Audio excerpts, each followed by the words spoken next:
আহত হওয়ার মিথ্যে নাটক করে মুক্তি দেখে অবাক হয়ে যায় পুরো পুরো চৌধুরী পরিবার। হ্যাঁ বন্ধুরা, এমনটাই দেখা যাবে। বিস্তারিত জানতে ভিডিওটিতে লাইক দিয়ে চ্যানেলটি সাবস্ক্রাইব করে শুরু থেকে শেষ অবধি দেখতে থাকো। গল্পের শুরুতেই দেখা যাবে যখন কম্পাসের স্মরণ সেবার সবকিছু আয়োজন করা হয়, সেখানে আসে মোনালিসা ও সেনাপতি। মোনালিসা বলতে থাকে, শোন সেনাপতি, আমাদের আমাদের এমন কিছু করতে হবে যেটা দেখে সবাই বলবে যে সত্যি মোনালিসা ও সেনাপতি কম্পাসের জন্য অনেক কষ্ট পাচ্ছে। আমাদের আমাদের এভাবে কিন্তু সবার সবার ইন্টেনশন বজায় করতে হবে। বুঝতে পেরেছিস তুই? তখন এই কথা শুনে সেনাপতি বলতে থাকে, একদম ঠিক বলেছিস মোনা, তুই যা বলেছিস একদম ঠিক বলেছিস। এরপরে এরপরে দেখা যায় বিহান বিহান ত্রিলোচন টিকে নিয়ে কলেজে এলে তখন প্রিন্সিপাল স্যার বলতে থাকে, কি ব্যাপার বিহান, এটা কে? তখন তখন দেখা যায় বিহান বলতে থাকে, ইনি হচ্ছেন ত্রিলোচন টিকে, আমার আমার স্পেশাল ড্রাইভার। আসলে আমি কম্পাসের এরকম হওয়ার পরে আমি তো আর একা একা ড্রাইভ করতে পারছি না। আমি ড্রাইভ করলে আমার অনেক সমস্যা হচ্ছে, আসলে আমার মেন্টাল কন্ডিশনটা ভালো নয় তো তাই। এদিকে এদিকে দেখা যায় মুক্তি কিছু লোকজন হায়ার করে আর তাদেরকে বলতে থাকে, তোমাদের অনেক টাকা দেওয়া হবে আর সেই টাকার বিনিময়ে তোমাদের একটা কাজ করে দিতে হবে আমাকে। তখন লোকগুলো বলতে থাকে, যেমন ম্যাম কি কাজ করতে হবে? তখন তখন মুক্তি সব কাজ বুঝিয়ে দিতে থাকে তাদের আর বলতে থাকে, শুনুন ম্যাডাম, আপনি কিন্তু আমাদের যেভাবে বলছেন ঠিক সেভাবেই আমরা কাজ করব, কিন্তু আমাদের কোনো সমস্যা হবে না তো? তখন মুক্তি বলতে থাকে, একদমই সমস্যা হবে না। আমি তো বলছি তোমাদের সমস্যা হবে না, কারণ কারণ আমি সবটা দেখে নেব। তখন তখন মেয়ে আর ছেলেগুলো বলতে থাকে, কেন ম্যাম আপনি এরকমটা কেন করছেন? কেন নিজেকে এভাবে টাকা দিয়ে মার খাওয়াচ্ছেন? তখন মুক্তি বলতে থাকে, আসলে আমার বরের সঙ্গে আমি একটা প্র্যাঙ্ক করতে চাই। আসলে ও বিজনেসের কথা বলে অনেক বাইরে বাইরে থাকে, আমাকে কিছুতেই সময় দেয় না। তাই আমি চাচ্ছি যে ও যাতে আমাকে সময় দেয়, আমার সঙ্গে একটু টাইম স্পেন্ড করে। ও যাতে বুঝতে পারে আমি না থাকলে ওর জীবনটা কতটা অন্ধকার হয়ে যেতে পারে। তার কারণে এই প্র্যাঙ্কটা করতে চাইছি। তোমরা প্লিজ আমাকে হেল্প করো আর বারণ করো না। এরপরে এরপরে দেখা যায় এদিকে কম্পাসের স্মরণ সেবায় আসে ঋতুজা ও অখিলেশ। এরপরে এরপরে রুদ্র ও কুঞ্জল সবাই আসে। তখন তখন অখিলেশ ঋতুজার হাত ধরলে অস্বস্তি বোধ করে ঋতুজা বলতে থাকে, কি ব্যাপার অখিলেশ, এসব কি হচ্ছে?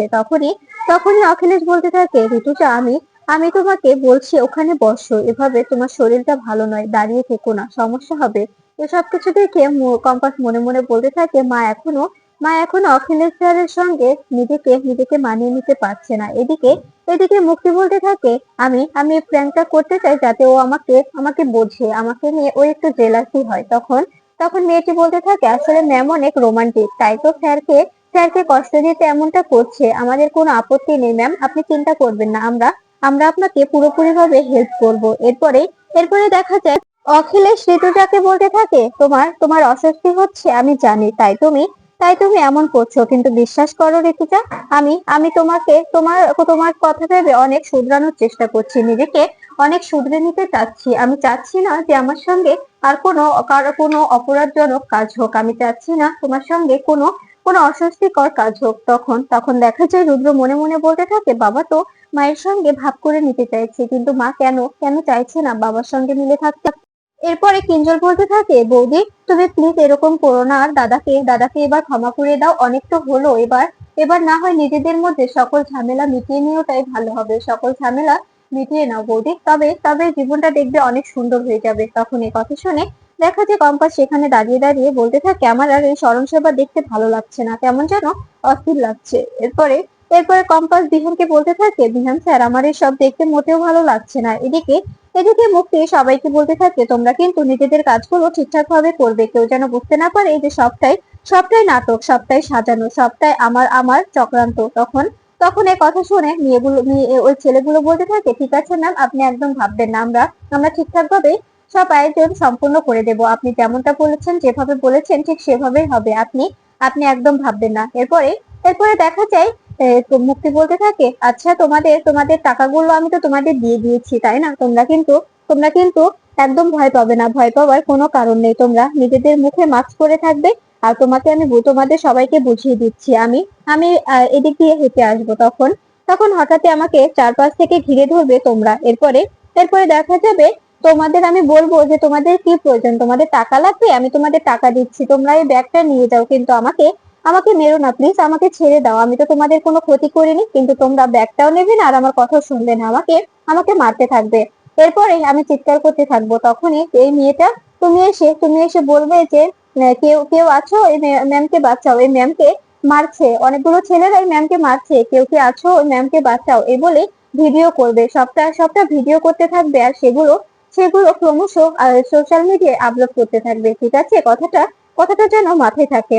এরপরে ছেলেগুলো বলতে থাকে, ঠিক আছে ম্যাম, আপনি একদম চিন্তা করবেন না, আপনি আপনি যেভাবে বলেছেন আমরা চেষ্টা করব তার থেকেও ভালো করে সবকিছু সাজাতে, সবকিছু সবকিছু গুছিয়ে নিতে। আপনি আপনি একদম ভাববেন না, কেউ বুঝতেই পারবে না যে এটা সাজানো। এদিকে এদিকে দেখা যায় কম্পাসের স্মরণ সেবা শুরু হয়ে গেছে। তখন তখন কিঞ্জল ও রুদ্র দুজনে বসে বসে ভাবতে থাকে, আমরা ভাবতেও পারিনি এভাবে কম্পাসের স্মরণ সেবায় আমাদের আসতে হবে, আমরা কখনো এটা ভাবতেই পারিনি।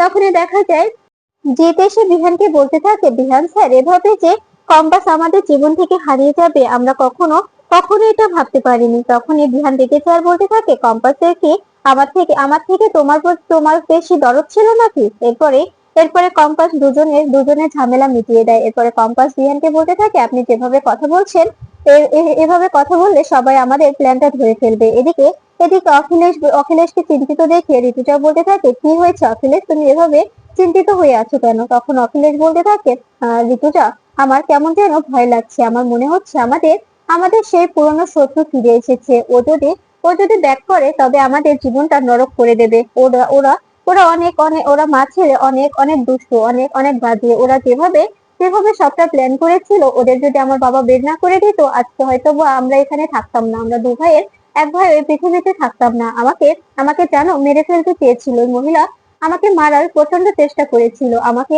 আর কিঞ্জলকে। এরপরে বাবা সবটা জানতে পেরে মহিলাকে সবটা বলেছিল যে তুমি কেন এমনটা চাইছো। তখন উনি বলেছিলেন যে উনি দেখতে চান না, তাই ওনার কথা মতো যদি বাবা আমাদের আমাদের বোর্ডিং এ রেখে দেয়, আমরা ওখান থেকে পড়াশোনা করি, আর ওনার ছেলে যাতে বাবার সকল ভালোবাসা পায়, সকল সুবিধা পায়, তবেই উনি খুশি হবে। কিন্তু বাবা কখনোই রাজি ছিলেন না। বাবা বলেছিলেন যে এটা আমার মা মরা ছেলে, আমি ওদেরকে কিছুতেই বোর্ডিং এ রাখতে পারবো না। এদিকে এদিকে দেখা যায় মুক্তির প্ল্যান মাফিক কাজ শুরু হয়ে যায়।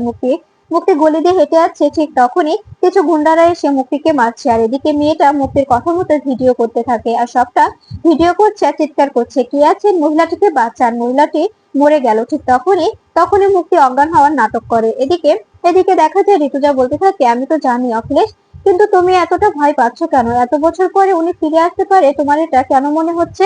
তখন অখিলেশ বলতে থাকে, আমার আমার এটাই মনে হচ্ছে, কারণ কারণ এতদিন ডিকে আমাদের শত্রু ছিল, কিন্তু ডিকে ডিকে তো পুলিশ স্টেশনে, এখন তো ডিকের আর কোনো ক্ষমতা নেই। কিন্তু কিন্তু এখন যেটা হচ্ছে সেটা তো আর মানা যাচ্ছে না। আমার মনে হচ্ছে এরকম ক্ষতি আমার একজনই চেতে পারে, আর সেটা হচ্ছে ওই লোকটা যাকে আমার বাবা এত বছর আগে সবটা ছেড়ে বাড়ি থেকে বের করে দিয়েছিল। উনি হয়তো বা সবটা করছেন। তখন এদিকে এদিকে দেখা যায় সেনাপতি ও মোনালিসা বলতে থাকে, আমরা কম্পাসের হয়ে কিছু বলতে চাই স্যার, আমাদের কি বলার পারমিশন দেওয়া যাবে? তখন তখন এটা দেখে অবাক হয়ে যায় বিহান। জিৎ মনে মনে বলতে থাকে, এরা তো কম্পাসকে দেখতেই পেতো না, আর আজকে আজকে কম্পাসের হয়ে কথা বলতে চাইছে। তখন তখন কম্পাস বলতে থাকে, দেখুন বিহান স্যার, ওরা এখন মিথ্যে মিথ্যে বলবে, আমার এসব কিন্তু মোটেও ভালো লাগছে না, আমার এসব একদম কিন্তু ভালো লাগছে না, আমার কিন্তু সহ্য হচ্ছে না, আমি বাহিরে যাচ্ছি। তখন তখন দেখা যায় বিহান বলতে থাকে, কম্পাস এভাবে যেও না, সবটা সবটা আগে শোনো, তারপরে, এখন কোথাও যাওয়ার কোনো প্রয়োজন নেই। তখনই কম্পাস বলতে থাকে, আমি এসব শুনতে পারবো না, আমি একটু ল্যাবে যাব, ল্যাব থেকে এক্ষুনি ফিরে আসি। তখনই বিহান বলতে থাকে, তুমি এখানে ল্যাব কোথায় পাবে কম্পাস, তুমি জানো না ল্যাবটার কি অবস্থা? তখনই কম্পাস বলতে থাকে, আপনি হয়তো জানেন না, কিন্তু আমি খুব ভালো করেই জানি যে কলেজে একটা নয় হাজার হাজার তো ল্যাব আছে, তাই আমি যাবো আর আসবো, এক্ষুনি চলে আসবো। এদিকে এদিকে দেখা যায় মোনালিসা ও সেনাপতি দুজনেই কম্পাসের হয়ে কথা বলছে, কম্পাসের সঙ্গে তাদের কত স্মৃতি জড়িয়ে আছে এগুলো বলতে থাকে। তখন এসব শুনে অবাক হয়ে যায় সবাই। তখন তখন দেখা যায় ম্যাম কাঁদতে থাকে আর মনে মনে বলতে থাকে, সত্যি কম্পাস মেয়েটা এভাবে আমাদের ছেড়ে চলে যাবে আমরা কখনোই ভাবতে পারিনি।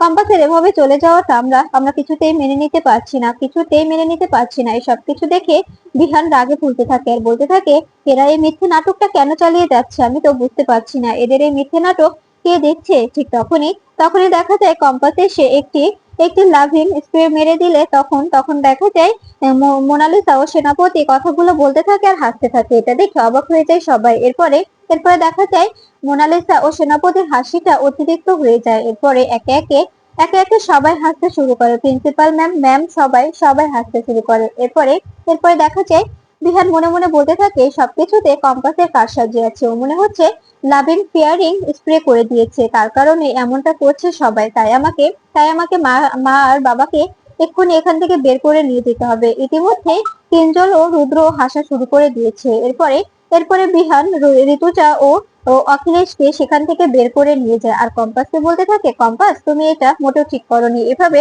এভাবে নিজের স্মরণসজ্জা নিজেই কি নষ্ট করা যায় বলো? এই বলে এই বলে কম্পাসকে টানতে টানতে বাইরে নিয়ে আসে বিহান। এদিকে এদিকে দেখা যায় মুক্তি আসে হসপিটালে। সেখানে এসে নার্সকে টাকা খাইয়ে বলতে থাকে, আমি আমি যেখানে যেখানে ব্যান্ডেজ করে দিতে বলবো সেখানে সেখানে ব্যান্ডেজ করে দেবেন, আর সে ব্যান্ডেজ অনুযায়ী আমি একটা নতুন নতুন ড্রামা শুরু করব। তখন এই কথা শুনে দেখা যায় নার্স বলতে থাকে, আচ্ছা, আপনি যে এরকম মিথ্যে মিথ্যে ব্যান্ডেজ গুলো করছেন, এগুলো করে কি করবেন বলুন তো? তখনই মুক্তি বলতে থাকে, আসলে আমার একটা সোশ্যাল মিডিয়ায় একটা একটা চ্যানেল আছে, সেখানে আমি ভিডিও আপলোড করব। আমার অনেক অনেক ফলোয়ার্স আছে তো ওদের কাছে। এদিকে এদিকে দেখা যায় মোনালিসা বলতে থাকে, আমি আমি কিচ্ছু বুঝতে পারছি না, এভাবে এভাবে আমাদের কষ্টের মুহূর্তটাকে নষ্ট করে দিল ঋতুজা আন্টি, আপনি কি কিছু বুঝতে পারছেন? তখন ঋতুজা ঋতুজা বলতে থাকে, আসলে আমার মনে হচ্ছে কম্পাসের খুব ভালো বন্ধুরা, ওরা মনে হয় চায় না যে কম্পাসের কম্পাসের এরকম একটা দিন আমরা কষ্ট করে এরকম করে কষ্ট মুখে পালন করি, তার কারণে হয়তোবা কেউ কিছু একটা করেছে। তখন তখন দেখা যায় প্রিন্সিপাল স্যার জিৎ তার টিমকে বলতে থাকে, জিৎ বলতে থাকে, না স্যার, আমি এসবের ব্যাপারে কিছুই জানি না। আমরা তো একদম সাধারণভাবে কম্পাসের স্মরণ সভাটা আয়োজন করেছিলাম, জাস্ট এইটুকুই, এর বাইরে তো আর কিছু করিনি। কিন্তু কি হলো আমরা তো কিছুই জানি না। এদিকে এদিকে দেখা যায় মুক্তির সবকিছু শেষ হয়ে গেলে তখন নার্স বলতে থাকে, আপনি আপনি এখন যেতে পারেন। তখন মুক্তি বলতে থাকে, ঠিক আছে, আমি আসছি, আপনি আপনি এখন নিশ্চিন্তে থাকুন, আমি চলে যাচ্ছি। এই বলেই মুক্তি সেখান থেকে বেরিয়ে যায়। যখনই বেরোতে যাবে ঠিক তখনই শ্রেষ্ঠার সঙ্গে ধাক্কা খায় মুক্তি। শ্রেষ্ঠাকে দেখে ভয় পেয়ে যায় মুক্তি। তখন মুক্তিকে শ্রেষ্ঠা বলতে থাকে, কি ব্যাপার মুক্তি, আপনি এখানে কি করছেন, আর এই অবস্থা আপনার কি করে হলো? এদিকে এদিকে দেখা যায় কম্পাস বিহানকে বলতে থাকে, আমার মনে হচ্ছে যে সবটা সবটা এখানে শেষ করে দেবে বিহান স্যার, সবটা সবটা কিছুতেই কিছুতেই আমাকে হ্যান্ডেল করতে হবে। এরপরে এরপরে দেখা যায় সেনাপতি নাটকের পাঠটা শুরু করে দেয়। এরপরে এদিকে এদিকে দেখা যায় মুক্তির শ্রেষ্ঠাকে বলতে থাকে, আসলে আমাকে যে কে এরকম করে মারলো আমি বুঝতেই পারলাম না। কিছু গুন্ডা আমাকে রাস্তার মধ্যে বেধড়ক মারধর করছিল, জানেন, আমি শুধু শুধু প্রাণে বেঁচে পালিয়ে এসেছি, আমাকে ওরা মেরেই ফেলতো। আমি যে কিভাবে ওখান থেকে বেরিয়ে এসেছি আমি জানি শুধু। এরপরে চেষ্টা বলতে থাকে, আপনাদের আপনাদের কে এভাবে মারতে চাইবে, আমি তো কিছুই বুঝতে পারছি না। এরপরে এরপরে দেখা যায় মুক্তি বলতে থাকে, আসলে কে যে মারতে চাইলো আমি তো কিছুই জানি না। এই বলেই মুক্তি সেখান থেকে চলে আসে। এদিকে সেনাপতি নাটক করতে শুরু করে আর বলতে থাকে, দেখুন আমার মাকে কে যেন মারছে, আপনাদের পরিবারের সঙ্গে আমাদের সম্পর্ক রাখাটাই ভুল, আপনাদের কারণে আমার মাকেও অ্যাটাক করেছে, আর আপনারা সবসময় আমাদেরকে সন্দেহ করে গেছেন। আপনারা ভেবেছেন যে আমি আর আমার মাই নাকি আপনাদের পরিবারের উপর অ্যাটাক করে গেছি। দেখুন আমার মাকেও আপনাদের পরিবারের জন্য সাফার করতে হচ্ছে। আমার মায়ের যদি কিছু হয় না, আমি আপনাদের কাউকে ছাড়বো না। আমার এক্ষুনি মায়ের মায়ের খোঁজ করতে হবে। মা এখন কোথায় আছে, মায়ের লোকেশনটা আমাকে খুঁজে বের করতে হবে। যে করেই হোক মায়ের সঙ্গে আমার কথা বলতে হবে। মা এখন কোথায় কি করছে আমি কিছুই জানি না, সবটা আমাকে জানতে হবে, সবটা জানতে হবে।